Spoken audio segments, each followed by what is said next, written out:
Welcome to Geared for Growth. This week we're chatting with David Johnston, who's the founder and managing director of Property Planning Australia. Now, David is a mortgage broker, but far more than that, he's a property planning specialist. So we have a chat to him about all of the boring stuff, but it's very important stuff, right? It's setting the plan about what you're trying to achieve with property, including where you're wanting to live, what sort of retirement income you're looking at, what your risk profile is prior to purchasing the property to make sure it fits your strategies and goals. It's a very great interview on the planning side of investing in property, which I think is one of the key reasons why property investors aren't hitting their goals. So here is David to run us all through that.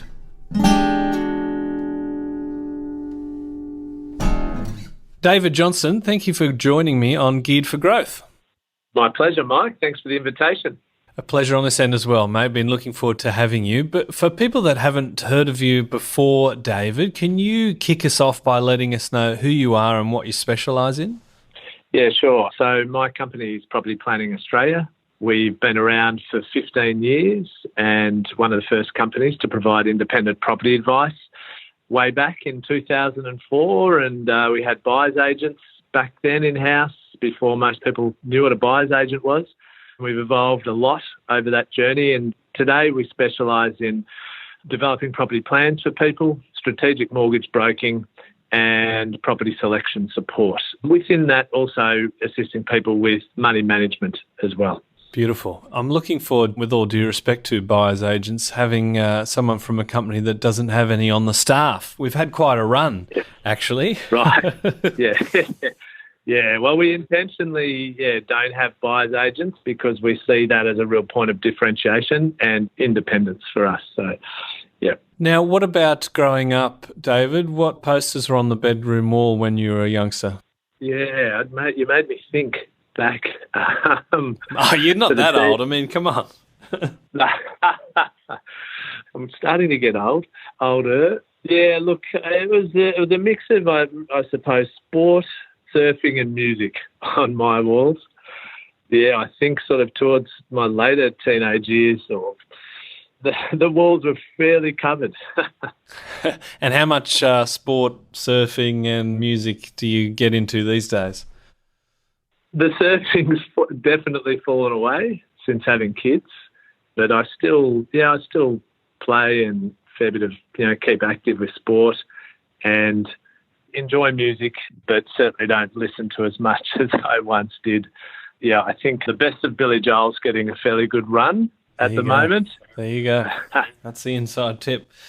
What about property, David? How did you first get involved in property and what was your first investment? My first investment was a 2-bedroom unit in Kew East, which is a leafy inner eastern suburb in Melbourne, and it was one of 6 in a 2-level block, sort of 60s, 70s build. And yeah, it turns out, well, this was before I sort of understood what drives property values, but fortunately I couldn't buy something new and shiny, but that actually turned out well. It was fortunate that it ended up being, pretty good investment. You haven't still got it? No. I unfortunately sold it, and it cost me a fair bit of money over the journey. If I had have still held on to it today, but it's a good lesson and one I can talk about with clients. Exactly, and good themes for the podcast as well. Now, David, you've given us a bit of an aspirational look at you with the surfing and the music and that sort of stuff. So I'm interested in what you wanted to do when you were in school and where all those dreams sort of came crashing down to earth and you got a job in a bank.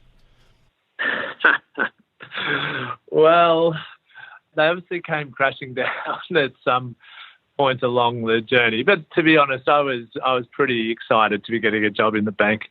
Started working full time just before I finished my uni degree. But as a kid, I loved playing sport, and I suppose I was pretty strong at maths. And yeah, so I guess I wanted to be a professional sportsman, as every kid does, or every second kid does along the way. And yeah, I guess I found myself in a bank. I'm being a bit unfair to you. Obviously, landing a banking job just while you're in uni is pretty good. I'm sure the parents were proud. So talk us through that time in your life. Obviously, you continued on in the banking after uni. It was that sort of your insight into the finance world that led you to go towards broking?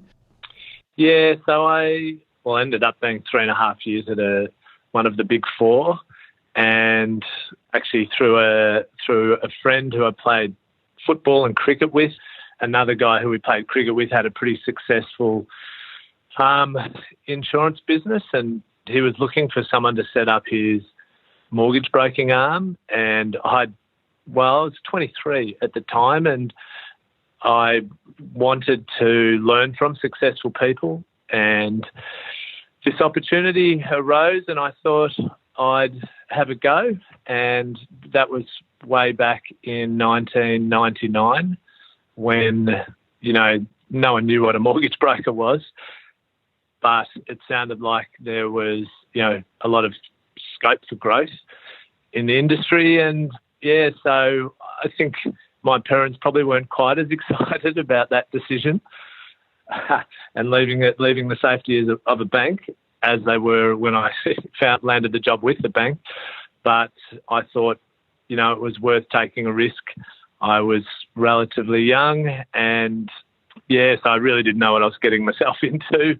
But, I decided to take that leap of faith and, began as a mortgage broker, just turned 24. And in 99, obviously, brokers were around. It was a pretty well-established profession, but as you say, not a lot of people had heard of them. Were they doing a reasonable percentage of transactions? And what does the sort of landscape look like now compared to then? Yeah, look, back then, although people had heard of a mortgage broker, mostly you only went to a mortgage broker if you're in real trouble, you couldn't get finance, and you usually would pay them a fee to help find you a solution. But it was just the early days of, I guess, the non-bank lenders starting to be able to compete, and the deregulation of the banking industry was kicking in, and they realised that they could get a distribution channel through brokers, so they started paying commissions. And so it was just the very early days of that.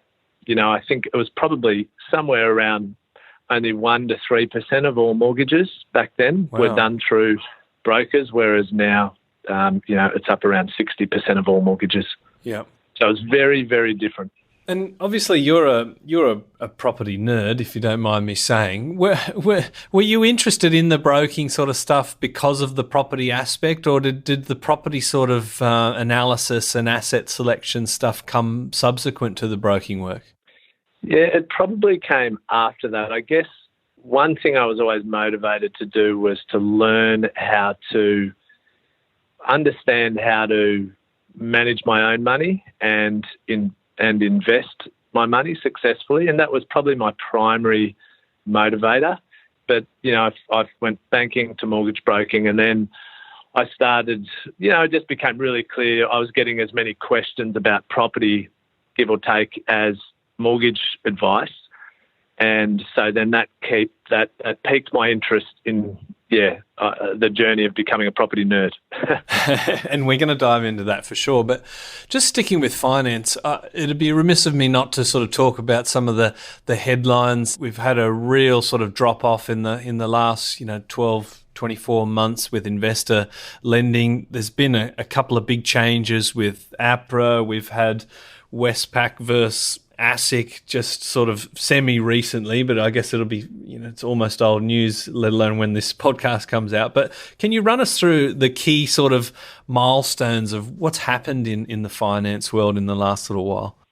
Well, the election was a big one. Prior to the election, I think government and regulators were getting concerned about the strength of the economy and the drop in property values. They managed and manufactured it, I think, quite well, really, but then they were starting to get overly concerned about how far it might drop, and there was talk of the 20% reductions and some real bears about what was going to happen to our property market. So prior to the election, they'd started removing things like the investor lending growth cap, the cap on interest-only loans.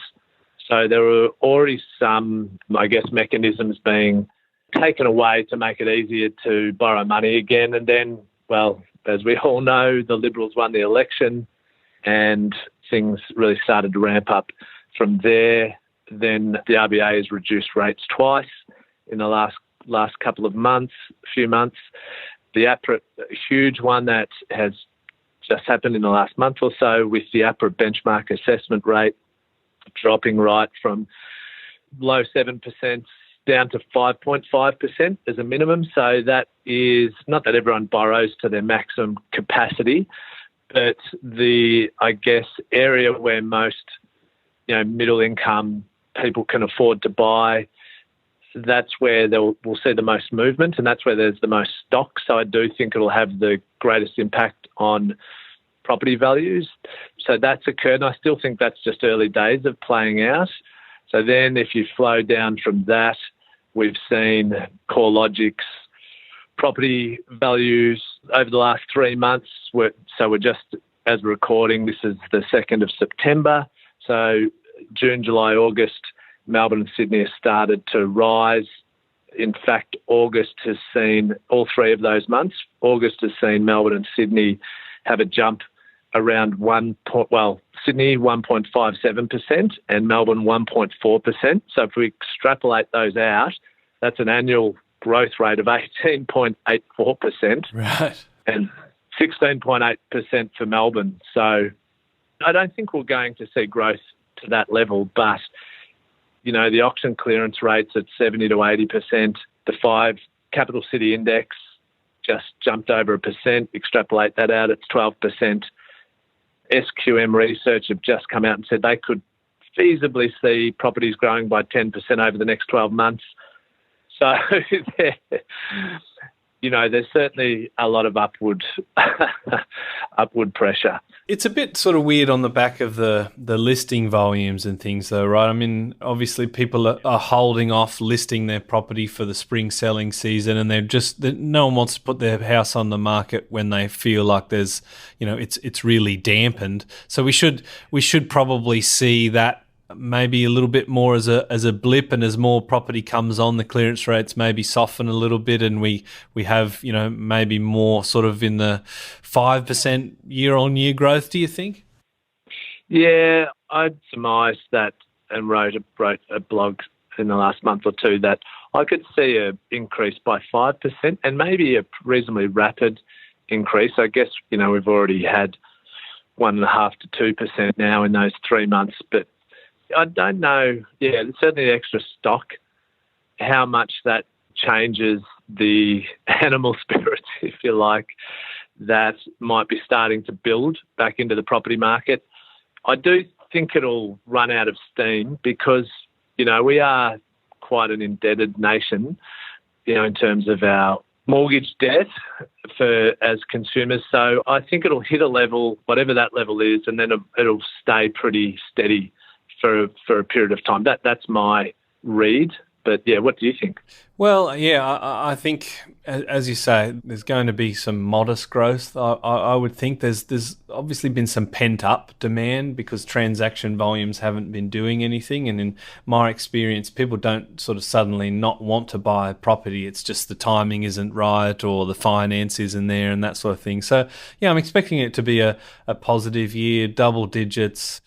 I'm imminently aware, as I can see my little recording bar thing, that this is on public record now. But I don't think I don't think we're going to see double digits. What about on the finance side of things? What can we expect to change? What's the appetite for lending to investors from the banks, and what are the big sort of arguments? I know they've been talking about the household expenditure metrics, and there's a few issues around that. Occasionally you also see banks sort of saying, well, we're blacklisting this suburb. Where are we at right now with that sort of stuff?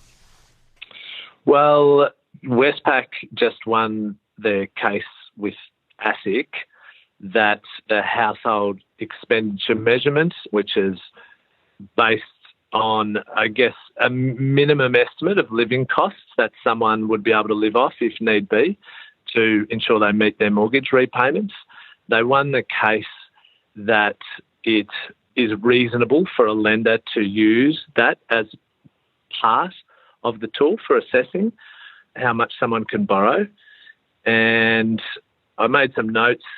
Justice Perham found that there was nothing intellectually or legally wrong with the lenders relying on the household expenditure measurement when assessing whether a loan is suitable for a borrower. So I think that's a good outcome.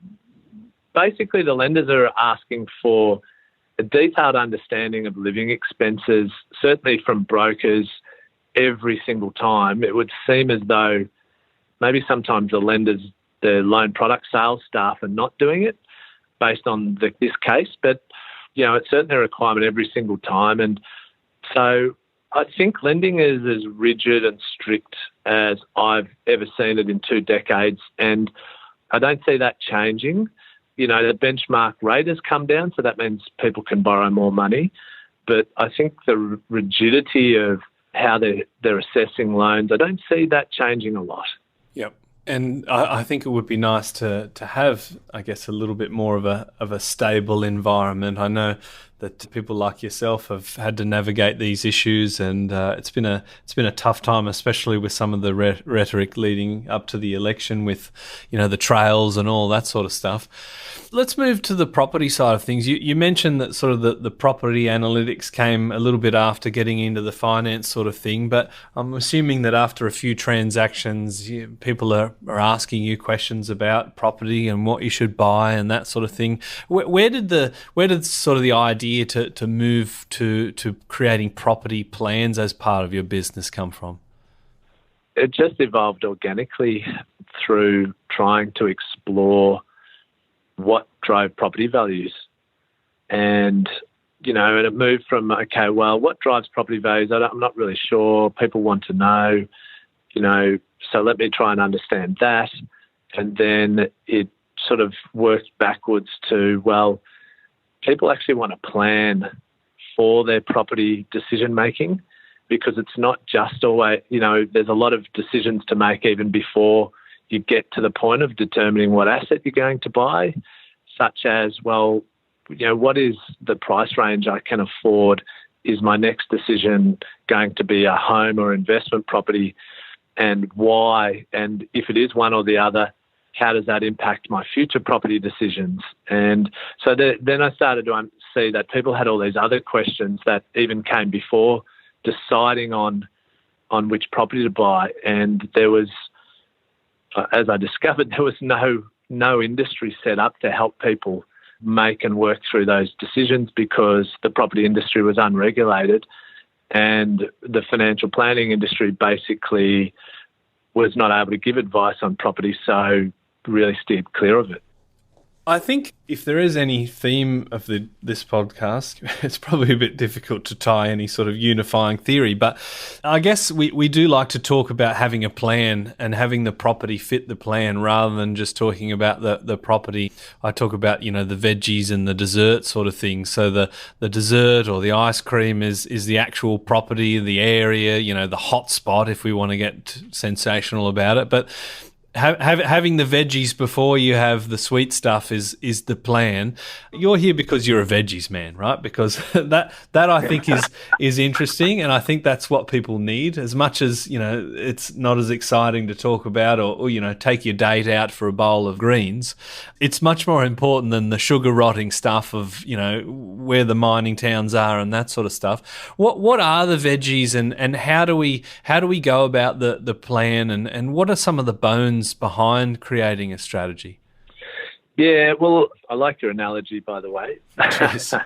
And I think if you eat enough veggies, then you can have ice cream as well. So exactly. So essentially, the bones or the veggies, if you like, is starting with what are your goals, and thinking long term and working backwards, because property for most people is a long-term decision. Plus, it's the most expensive outlay we tend to make in our lives. And if we don't have a long-term view when we're making the decision and aligning it with our goals and future. It's also the only asset class we live in. So it has these great complexities that can really derail someone's strategy and not only your finances, but also your lifestyle and where you can live. So we start with a bunch of questions which we've designed, which is about 40 or 50 questions that encompass goal setting and long-term thinking and, what you would like retirement, or as we call it, flexibility stage of life to look like. And, if you're a first-time buyer, maybe we'll look more 10 years out rather than right through to sort of age 65. Mapping out where do you see yourself living in a home? If you do plan to purchase a future home, what do you want that house to look like? What do you want the location to look like? What are your priorities? So we really dig into what we call the lifestyle pathway as well as the investment pathway, because they need to work together. That's the starting point. Typically, does it sort of boil down to a dollar figure, like a retirement, I guess, nest egg or income stream? Is that maybe a bit too simplistic, or is a lot of it around, I need to be able to live on 80 grand a year when I retire, so I need X amount of assets at X age? Yeah, ultimately we want to boil it down to something quite simple like that. So an income dollar figure, what does an asset figure need to look like to be able to reach that income dollar figure? So that's for, say, your goals for retirement or the flexibility stage of life. And it's the same for your next property decision is, you start with the detail and then work in to get down to the simple numbers. We help people set money goals. And ultimately, it's your money goals, which is really your comfort level, and that's personal and different for all of us. How much surplus cash flow do we want after we purchase our next property?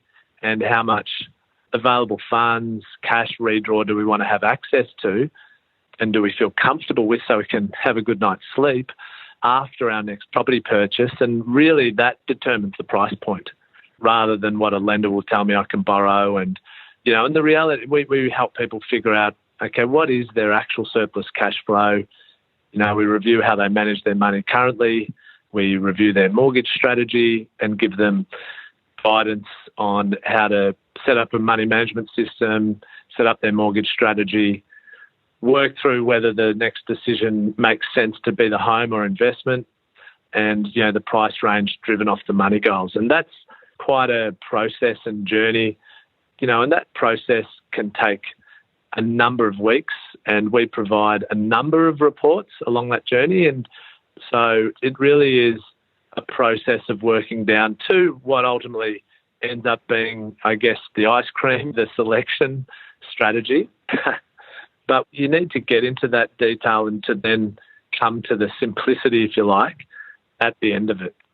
Well, that was going to be my next question. I mean, you must admit that that sort of stuff, whilst it's absolutely critical, that's the point we're trying to make. It's boring, right? It's not the fun. It's not the fun stuff. It's not, I heard this property market over here is going to boom, and it's already getting 6% yield, and it's predicted to do 12% capital growth in the next 12 months. I mean, that's the stuff that property investors buy magazines for and listen to podcasts for. Obviously, listenership is one of the poor metrics that we're chasing on this episode and in general. But how important is it to go through these veggies and the boring stuff? And typically, what do you sort of see for people that do the sort of diligent upfront stuff compared to the people that are just chasing the dessert at the end of it?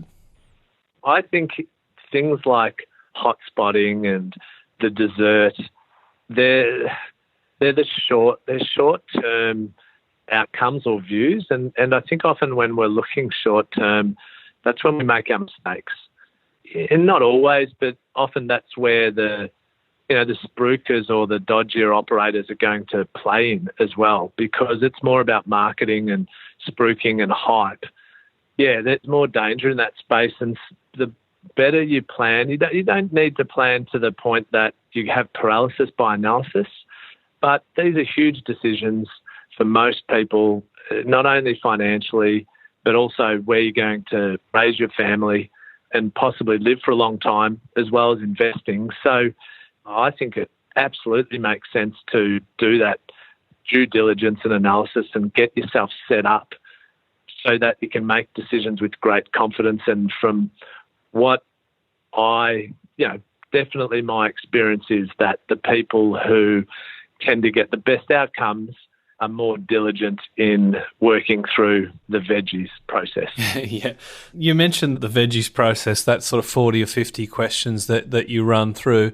How does that sort of typically work with a client? So I'm guessing that, you've mentioned even factoring in where they want to live as their principal place of residence and what they want that to look like. So typically for someone that's never done it before, or even someone that's listening and thinking, geez, wouldn't be a bad idea for me to have some rough plan. What are some of the bones, some of the typical things that we should be looking at? We have 3 steps. Step 1's plan, step 2 strategy, step 3 then select. So with the planning, we get people to articulate what their values are, understand their risk profile, which is important when you're in a couple and you might have a different appetite for risk. Review how you manage your money. It all starts with having and trapping surplus cash flow. You can't grow wealth without doing that. Setting your goals and having long-term thinking. And so that's where I'd suggest to people to start with step 1 of plan. And then in strategy, get clear on your mortgage strategy. There are hundreds of ways that you can optimize your tax deductions, optimize the use of offset accounts, optimize your ability to hold your existing properties as you accumulate future properties. There are lots of ways you can manage your risk through your mortgage strategy, and you can set up a really effective money management system that interacts with your mortgage as well. So review that and set yourself up, because the mortgage strategy, everyone's trained to focus on the interest rate, and that's the now decision, that's the ice cream, that's the short term. Whereas if you have a view of future property decisions you might make, there are actually decisions you need to make today that can make you and save you thousands and hundreds of thousands of dollars, actually, if you're able to keep properties as you accumulate future properties. But you need to put those strategies in place today. And a lot of mortgage professionals aren't really aware of that, let alone consumers. So you also need to have a long-term view with your mortgage strategy and aligning it with your property plan. And then really thinking through what you want out of a future home. Is your next thinking through whether your next decision should be lifestyle or investment, and if you go one way or the other, how would that impact the alternate pathway? So these are all the things we work through in the strategy stage. And then, really your price point and your strategy then should determine your location selection. And location is a bit like the property. It's a bit of the ice cream. People tend to jump to location, but really those other steps should ultimately determine your location. And it's one of the reasons we don't have buyer's agents in-house anymore, because it then enables us to really have a clear view and consider the whole country when it comes to determining the appropriate location for one of our clients. But that's the journey. There's some of the vegetables within the plan and strategy steps of the journey. That's a very good menu of the vegetables there, David. This analogy is getting a bit long in the tooth. We might drop it from here on in. Look, aside from obviously running a successful business, you've also invested a lot of human capital and I presume currency capital on some of the intellectual property that you've built behind the property planners. Can you run us through some of the technology and some of the things that you've developed and you're constantly working on? Yeah, one of the things we've developed is a location application whereby we, over a number of years, we've analysed which data points we believe are the most effective to review when assessing a location, and across all the different data providers. And then we have broken them down into segments, so livability, financial statistics, supply and demand, and demographics. And then we have about 60 to 80 data points within those 4 headings that we've given them. And we've built an app that then picks them up at any given time from the different data providers. So then we can analyse any suburb in the country, basically. So we built that we had a digital consultant and developers in India. And so that's one of the technological investments we've made, which certainly helps us in our analysis. Yeah, well, I mean, that's it's pretty powerful tools if you're looking in the assets selection. And obviously, it's interesting you hear that you don't have the buyer's agent in-house, because the results of all that really dictate where you're going, not just for, a suburb near your office, a suburb in Australia, I guess. And that's something that is, I guess, another theme of the podcast, is that people tend to invest in areas that they know, which typically are around the corner.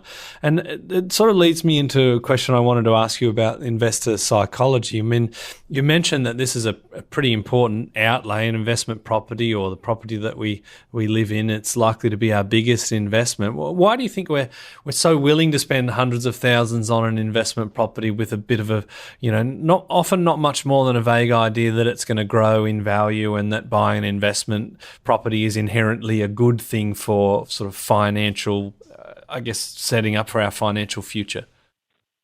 I think there's a range of reasons. Look, it's a pretty difficult thing to buy a property. It takes time and effort and a lot of emotion around, borrowing money and having to take on a mortgage and, spend the money we've saved. And if you're buying a home, and if you're buying it with a partner.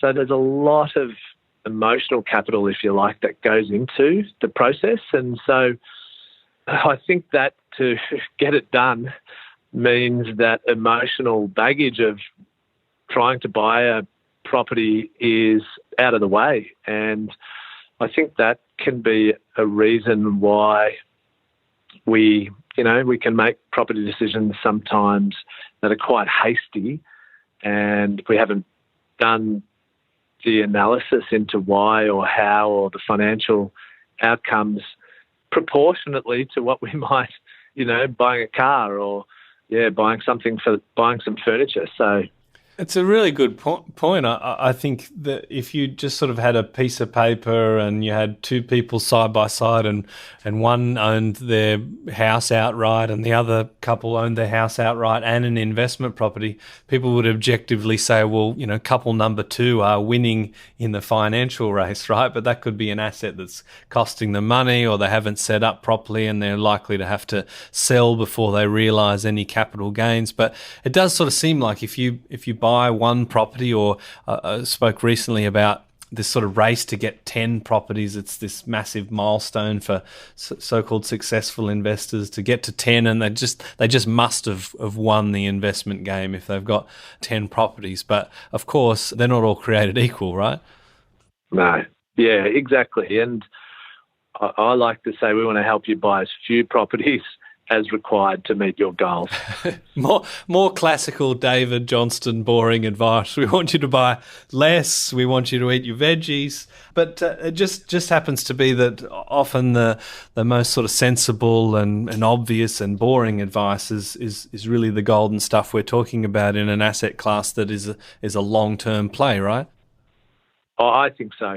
And I'm a bit of a believer in the keeping life simple as you can. And, you've got children, Mike, and, as you get older, you have more responsibilities and life seems to get more complex. So the more you can keep it simple, the better, I think. Absolutely. And I'm assuming that you've had a lot of investors come through your doors. What are some of the things that you see in common with the people that are doing it well compared to the ones that they come through and they've got properties that you just don't think are performing, or they haven't structured, or they haven't planned correctly? I think it probably is the most common theme is that they've spent more time thinking about the decision they're making. They've spent more time planning, considering why and how, and then executed. Yeah, I think they've had more of a focus on the where and the what, perhaps? Yeah, the where and the what, the financial outcomes, and less of a focus on, as you were talking about before, the number of properties. And how do you see us transacting in property as investors in the next sort of 5 to 10 years? Obviously, we've seen some artificial intelligence coming through. Obviously, you mentioned that you're pulling data from a variety of different sources, and it seems like that data is becoming more and more sophisticated. But of course, we've got these automated valuations, which can be a little bit misleading and difficult. Do you think we'll still be investing in property the same in the next 5 to 10 years? I think it will be reasonably similar, but I think it's going to be harder to buy as many properties. And I think with the property value growth, I don't think we're going to have that consistent high level of capital growth that we've had. And I think with values getting higher, and as long as stamp duty is in place, people are becoming more aware. So people are becoming more aware of the costs to sell and the benefit to hold. So, we're seeing a reduction in how often properties are sold, particularly established properties. So that means there's going to be less stock. And unless they make it easier, because the big killer is stamp duties, to transact, I think it's going to be harder to accumulate as many properties. That's what we already sort of work towards. I suggest to people that you only really need, including the family home, 2 to 5 properties. And that's not to say you can't try and buy more, and we do have clients with more, but you only need 2 to 5 well-selected properties to put yourself in a strong position come retirement. Technology is going to have an impact, but I think it's still a long way away. It's human behaviour at the end of the day, and I can't see how data sets for a long time are going to be absolutely precise in predicting at the end of the day how humans are going to behave towards individual properties. That's a really interesting point, isn't it? Because you mentioned in the beginning that it's the only asset class we live in, right? So straight away, it's very difficult to model because it has emotions attached to it and human beings who economists love to sort of analyse as behaving completely rationally. But we're all driven by different things and different fears. So yeah, that is a difficult one to predict. Now, it would be remiss of me on the audience to not talk about something that I guess isn't classified as all of the boring planning stuff. But it sort of triggered me when you mentioned, 2 to 5. Typically, I would say that that's a bit less than most commentators and certainly media articles would say. So I presume we're talking about some, higher value, more blue chip sorts of properties. But I'm just interested in where you see some good potential for investors at the moment. I'm not necessarily meaning, in the next 12 months, but just areas where you think investors have some good opportunities to get in that's going to outperform the market in the next sort of 5, 10, 20 years. Well, again, the red light's on, David. So yeah, with our advice, I try to create a platform for us to be, agnostic, and I try to develop a structure that enables us to do our very best to remove biases. And I think all locations, well, let's say most locations, most capital cities and even certainly larger regional cities like Newcastle, where you live, are going to have outperforming properties. So if you've got a long-term view, and I think, 30 years is long-term, 20 years is mid-term, and 10 years is short-term, then it's actually about developing the property selection strategy around you. And if you already own some properties in Newcastle, well, then we probably should be looking to diversify outside of Newcastle for you, for example. And I think the fundamentals of what make certain suburbs outperform over the long run and certain property types are reasonably consistent. That's my view. And so understanding that, then it's not about, for me anyway, it's not about predicting this location or that location, really. It's about making sure that the property you purchase next is putting your very best foot forward. And yes, you need to factor in where property cycles sit at the moment you're purchasing, but that's just one of many factors that should determine the location that's right for you. I mean, high level, I think, in terms of locations, I think I'm on record already, so with the red light on. May as well, mate, if you're already there. Look, I think Melbourne and Sydney, because of their population size, because of the employment drivers, because of the higher income opportunities, they're more likely to continue. And also because we're about managing risk, I would be endeavouring for most people to have a property in Melbourne or Sydney within their portfolio, ideally if they can afford to get in at a reasonable level. But if their price point doesn't allow it, then we need to look elsewhere. But certainly one of the key factors I look at from a location perspective is the size of the city, the population of the city, and working downwards from there. That's not the only factor, but that is one of the key drivers for location selection. I think that is very sensible advice, and I think based on what we discussed in the beginning, it would have been scandalous for you to just answer with Ballarat or something like that. I should take a moment to plug your podcast as well, which is far better than this one, so I recommend people jump on board with that. That's the Property Planner, Buyer and Professor.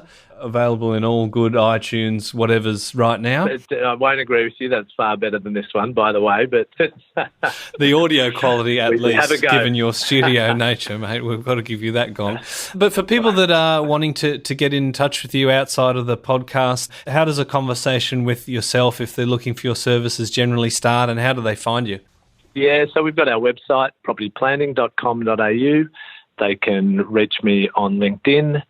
And we have a Facebook page and podcast, as you mentioned. So they're the primary ways to reach out to us. From there, one of the team will touch base with them for a discovery call, and then we aim to sit down with them and discuss their goals and needs. Beautiful. And if there's one piece of advice, David, that you could give to property investors, what's that going to be? One piece of advice I would say is think long term and don't take shortcuts. Take the time to get organised and understand your situation so you can then make decisions with confidence. Beautiful. We'll lock that in. I can't see anyone suing you on that. No disclaimer required, mate. It's been a real pleasure. Thank you very much for joining me and sharing your wisdom today. My pleasure, Mike. Thanks so much for having me on. Cheers.